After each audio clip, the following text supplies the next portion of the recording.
Hi hello నమస్తే అండి. Welcome back to my channel Nayaki's kitchen. ఈరోజు ఒక ప్రత్యేకమైన వంటతో వచ్చేసానండి. సాంబారు, చారు, పులుసు కాకుండా ఈరోజు వెరైటీగా మజ్జిగతో చేసే మజ్జిగ పులుసుతో వచ్చేసాను. అలాగే మన ఆంధ్రాలో మాత్రం ఇది మంచి ఫేమస్. కూర ముక్కలన్నీ వేసి మజ్జిగ పులుసు, మేము చల్ల పులుసు అని కూడా అంటాం.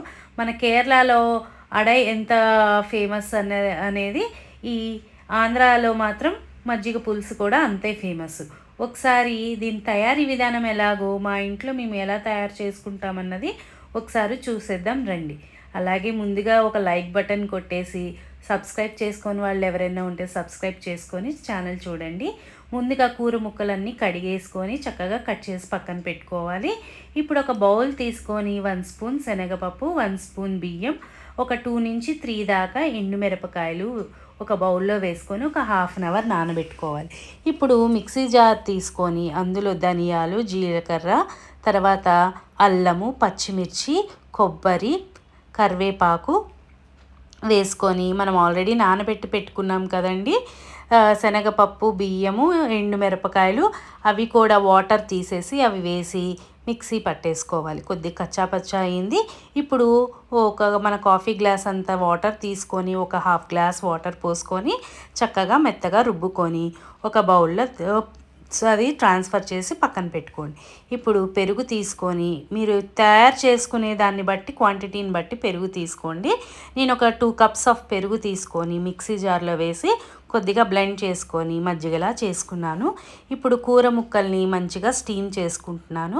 ఒక 5 మినిట్స్ అవ్వగానే కూర ముక్కలు ఇందులో మాత్రం ఆనియన్, టమాటా అలాంటివి వేయనండి. వీటికి ఓన్లీ ఈ ముక్కలతోనే వేసుకుంటాను. జిగురు వచ్చే కూర ముక్కల వరకు వేసుకుంటాను. అది మీ ఆప్షన్, వేసుకుంటే వేసుకోవచ్చు. ఇప్పుడు ఒక మూకుడు తీసుకొని చక్కగా నేను నేతిపోపు వేసుకుంటున్నాను. దీనిలోకి నేతిపోపు అయితే చాలా బాగుంటుంది. మీరు కూడా నేతిపోపుతో ప్రిఫర్ చేయండి, లేదు అంటే ఆయిల్ అయినా పర్లేదు. ఇంకోటి ఏంటంటే కూర ముక్కలు మాత్రం కొద్దిగా చల్లారిన తర్వాతే వేయండి, లేదంటే ఆ వేడికి మజ్జిగ విరిగే ఛాన్స్ ఉంటుంది. కాబట్టి కొద్దిగా మరీ చల్లగా అవసరం లేదు, కానీ మీడియంగా చల్లారినా చాలు. ఇలా మినపప్పు, ఆవాలు, మెంతులు, ఎండుమిరపకాయ, కరివేపాకు, ఇంగువ వేసుకొని పోపు వేసుకున్న తర్వాత చల్లారిన కూర ముక్కలు కూడా వేసుకొని కొద్దిగా ఉప్పు, పసుపు వేసుకున్నాను. చిటికెడే నేను 1.5 స్పూన్ ఉప్పు వేసుకున్నాను. నేను మీ రుచికి తగినట్టుగా వేసుకొని ఆ చిలికించి పెట్టుకున్న మజ్జిగ, తర్వాత మసాలా పేస్ట్ చేసి పెట్టుకున్నాం కదా, అది కూడా వేసుకొని ఒకసారి కలుపుకున్న తర్వాత కొద్దిగా వాటర్ పోసుకొని కన్సిస్టెన్సీ అడ్జస్ట్ చేసుకున్న తర్వాత కొత్తిమీర, కరివేపాకు కూడా వేసేసి ఒక 5 మినిట్స్ లో ఫ్లేమ్లో బాగా ఉడికించుకోండి.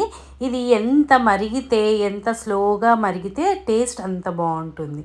అంతేనండి. తీసుకొని సర్వింగ్ బౌల్లో సర్వ్ చేసుకొని వడ్డించేసుకోవడమే. నచ్చిందా? అయితే ఒకసారి మీరు కూడా ట్రై చేసి ఎలా వచ్చిందనేది నాకు కామెంట్ రూపంలో తెలియచేయండి. Thank you.